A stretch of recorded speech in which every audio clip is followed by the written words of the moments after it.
Hello everyone! Welcome again to Rimarvin Cooking Lifestyle.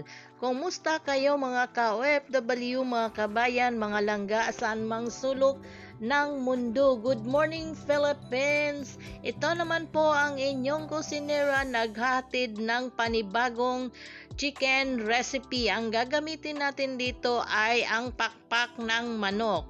Una nating gawin ay hiwain natin ang ating sibuyas. Pwedeng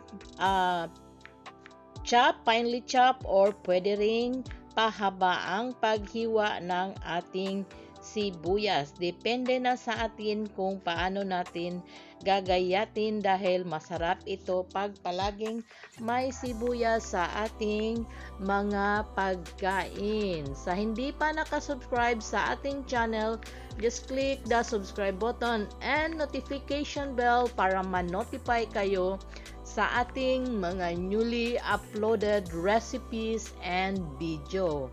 Kumusta mga kabayan saan mang sulok ng mundo?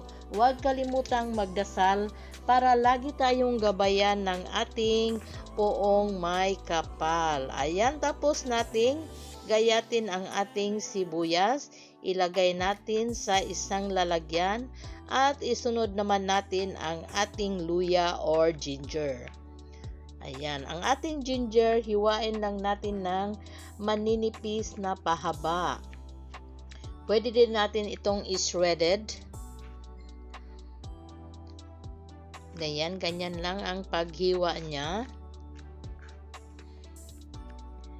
Kailangan manipis ang paghiwa para manunuot sa ating manok mamaya ang ating ginger. Ang atin naman, ito ang ating garlic or ang ating bawang. Ayan, ganyan lang ginagawa ko sa bawang.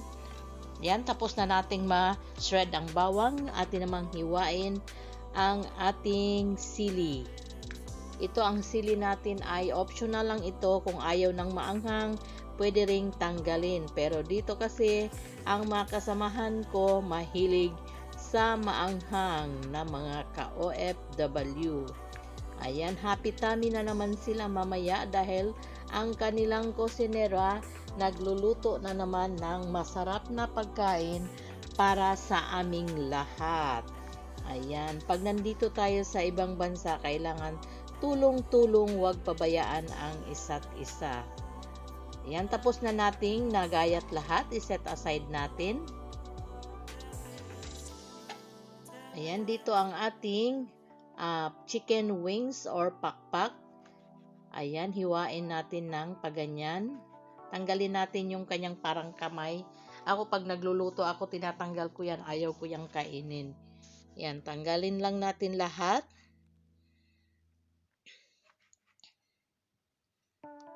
Again, sa hindi pa nakasubscribe sa ating channel, just click the subscribe button and notification bell para ma-notify kayo sa ating mga newly uploaded recipes and video.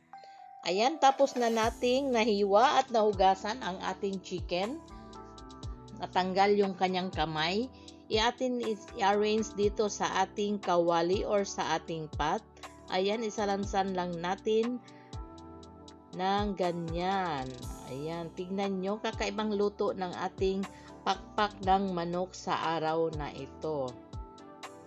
Masarap na naman ito sa puting kanin. Ayan, kailangan talaga pag nasa ibang bansa tayo, madiskarte tayo kung anong ulam natin ng ating mga kasama. Ayan, may isa pa doon, hindi natanggal yung kanyang kamay.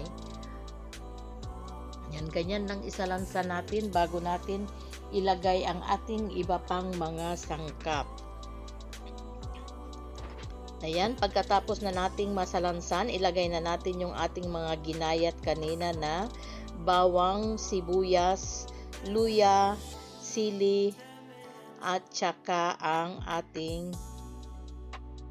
ginger or luya. Ayan, lagay natin. Then, isunod nating lagay ang ating iba pang mga sangkap. Yan, lagay lang natin ng ganyan. Then, ayan, ang bay leaves, cloves, ang ating cinnamon stick, ating sugar, brown sugar ang ginamit ko dito, yung parang tinatawag sa Pinas na wash. Ang ating asin or salt, paminta,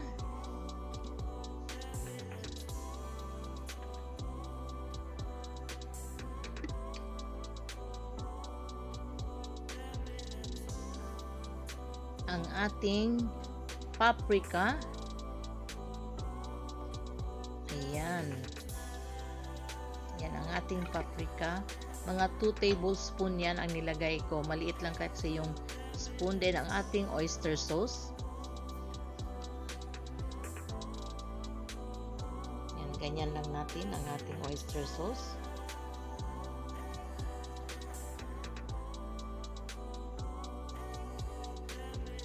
Ang ating Ajinomoto. Ang ating Ajinomoto is optional lang yan.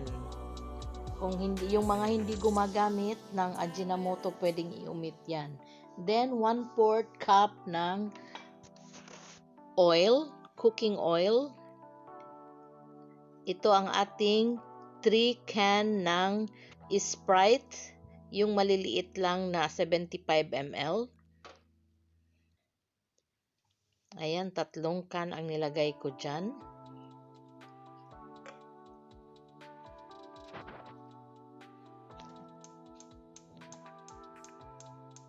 Ayan, nalagay na natin lahat ng ating sangkap. Atin yan siyang ganunin bago natin takpan. Again, sa hindi pa nakasubscribe sa ating channel, just click the subscribe button and notification bell para ma-notify kayo sa mga newly uploaded recipe and video. Ayan, natakpan na natin. Atin nang anuhin ang ating apoy.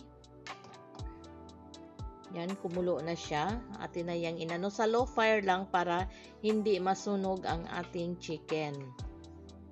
Yan, once in a while atin siyang i-check at halu-haluin para hindi masunog yung ilalim. Ayan, lumalabas na yung katas ng ating chicken wings. Lutuin lang natin yan ng mga 10 to 15 minutes.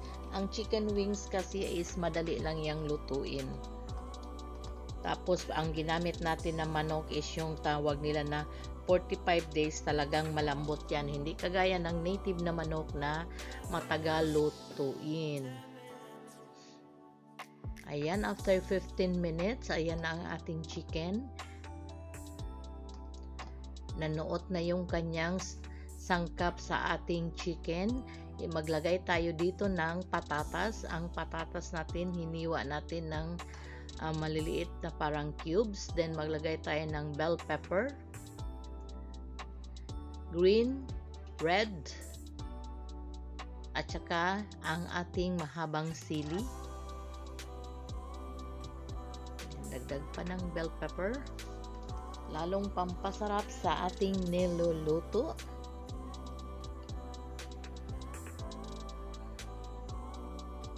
Yan, tignan nyo, hindi pa yan luto pero sa amoy pa lang yan nakakagutom na, nakakatakam-takam ng kainin. Yan, takpan muna natin ng few minutes. After a few minutes, ito na ang ating chicken.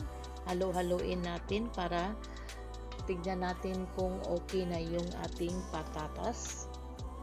Para hindi din ma-overcook ang ating patatas. Pangit din siya pag ma-overcook.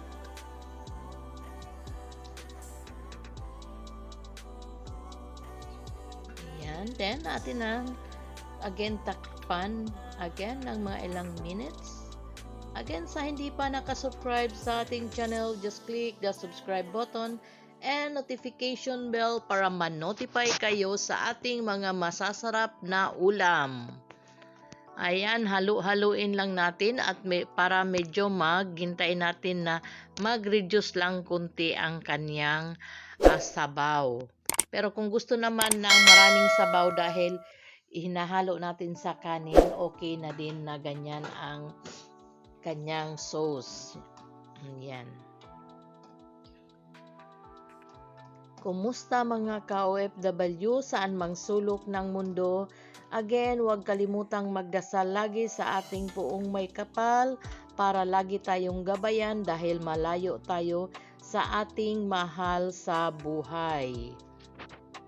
Ayan, pag ganito na ang ating chicken is okay na yan siya. Hindi ko na ilalagay sa serving plate kasi ganyan lang namin yan kakainin.